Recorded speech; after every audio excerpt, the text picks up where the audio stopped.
नमस्कार जय जगन्नाथ। आम कथार यही पवित्र परिसर को आपण मानक सादर शुभेच्छा शुभकामना तथा शुभ अभिनंदन ज्ञापन करुच्ची दीप्ति रंजन शतपथी। आज आम कथार ये जो पवित्र परिसर रे आम आलोचनार विषय वस्तु अच्छी जे को काम कले आमे स्वदेहरे ब्रह्मलोक जीवार सौभाग्य अर्जन करिपरिया, को उपाय बल आमे ब्रह्मलोक गमन करिपरिया। ए कथाटी आज आमे ये आम कथा परिसर रे आलोचना करिबा। कथाटी होउची एमती, सेतेबेले महाभारत युद्धर परिसमाप्ति घटी थाए। महाराज युधिष्ठिर निजकू राजा भाव में अभिषिक्त कर सारी थांती। यही युद्ध रे विजयपूर्वक हेउ बा कौन धर्म अर्जन करने उद्देश्य हेउ से गोटे अश्वमेध यज्ञर आयोजन करुथांती। यही अश्वमेध यज्ञ को पाखरे थिबा अनेक राजा महाराजा मान्यगण्य व्यक्तित्व मान को आमंत्रण करा जाई थाए। ता सहित जो आमर ब्राह्मण मान को दान दक्षिणा प्रदान करा जाए जाउथाए। तत्सहित जो अश्वच्छल व्यक्ति गरीब श्रेणीर निस्व अनाथ एमानंकु अन्न वस्त्र भोजन धन इत्यादि मध्य दान स्वरूप प्रदान करा जाउथाए। एते बड़ यज्ञ आयोजन। यही समय रे हठात गोटे अप्रीतिकर परिस्थिति सृष्टि हो गला। एटा कहा द्वारा हला, सेठारे उपस्थित हला गोटे नेउल, छोट नेउल आसी से खोजी खोजी आसी यज्ञस्थल सबुआड़े बुली बाली सारी आसी खोजी खोजी आसी पहुँची महाराज युधिष्ठिर पाखे। समस्त अतिथि मान उपस्थित था। समस्त उपस्थित रे से एभली गोटे प्रश्न पचारला जहाँ शुणिले आपण मध्य क्रोधित हेबे। प्रश्नटी थिला या जे हे महाभाग, मु देखुची आपण एते बड़ अश्वमेध यज्ञ आयोजन करिसेंती, हेले आपणकर यज्ञ कुरुक्षेत्र निवासी जड़े दरिद्र ब्राह्मणर सिरे छतुआ बदल रे जेतिकी पुण्य ताठारु मध्य एठारे कम पुण्य मिलिला भली मते बोध हेउची। तेणु से दरिद्र ब्राह्मणर यज्ञ सहित आपणकर एते बड़ अश्वमेध यज्ञ समकक्ष नुहे। ये प्रकार एक कथा शुणते महाराज युधिष्ठिर स्थितप्रज्ञ व्यक्तित्व से किछि कहवा पूर्वर पाखरे थिबा राजा महाराजा पंडित एमाने नेउल को पचारि एते बड़ यज्ञर आयोजन समस्त शास्त्र विधि लग्न घड़ी देखा जाई यह आयोजन कराउची। सबु कोनस्थिरे किछि भी व्यतिक्रम करा जाई नहीं। ले तमे कौन पाई महाराज युधिष्ठिरंकर एते बड़ यज्ञ को निंदा करुछ?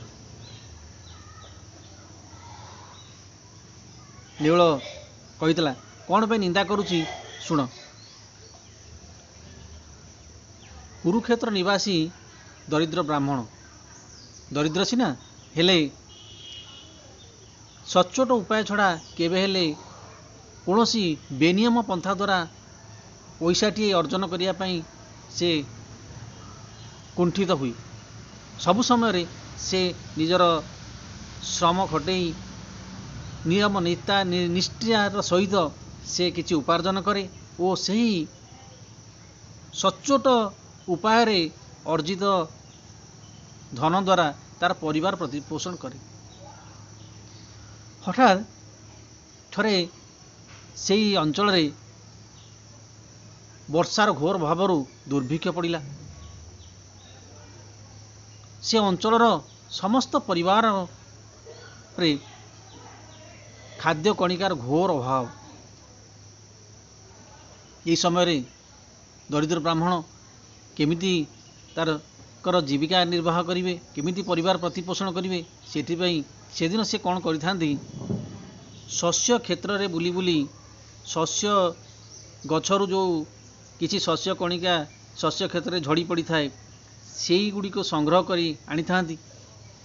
उभय स्वामी स्त्री मिसी से शस्य कणिकारू शस्य दाना बाहर करी ताकू चूरी किछि छतुआ प्रस्तुत करिथांती। ठीक छतुआ उभय स्वामी स्त्री किछि किछि छतुआ नहीं खाइबा को आरंभ करते शुणा जाइथिला कबाट पाखरे ठक ठक शब्द।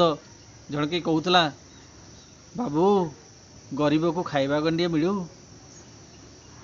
एतक शुणिया मात्र के दरिद्र ब्राह्मण जनक छतुआ खाइबा पाखरू उठी जाई द्वार खोली आउ निज भागर छतुआ टिकक परसी देइथिले सेई आगंतुक जनक।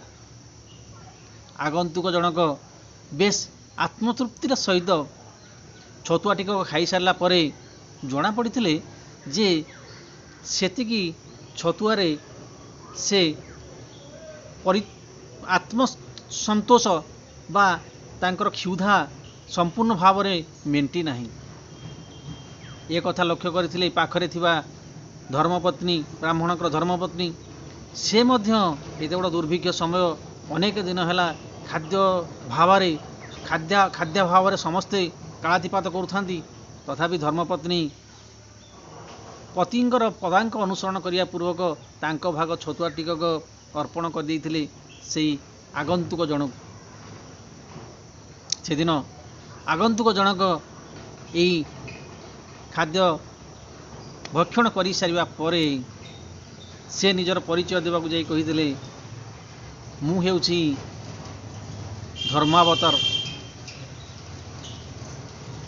आप एते बड़ दुर्भिक्ष समय रे भोकर उपवास रे आउटपाउट होई आपण जो अतिथि सेवा उदाहरण सृष्टि करिसंती सेथिपई एथिपई स्वर्गरु देवता माने पुष्पवृष्टि करुछंती आपण कर्म पे।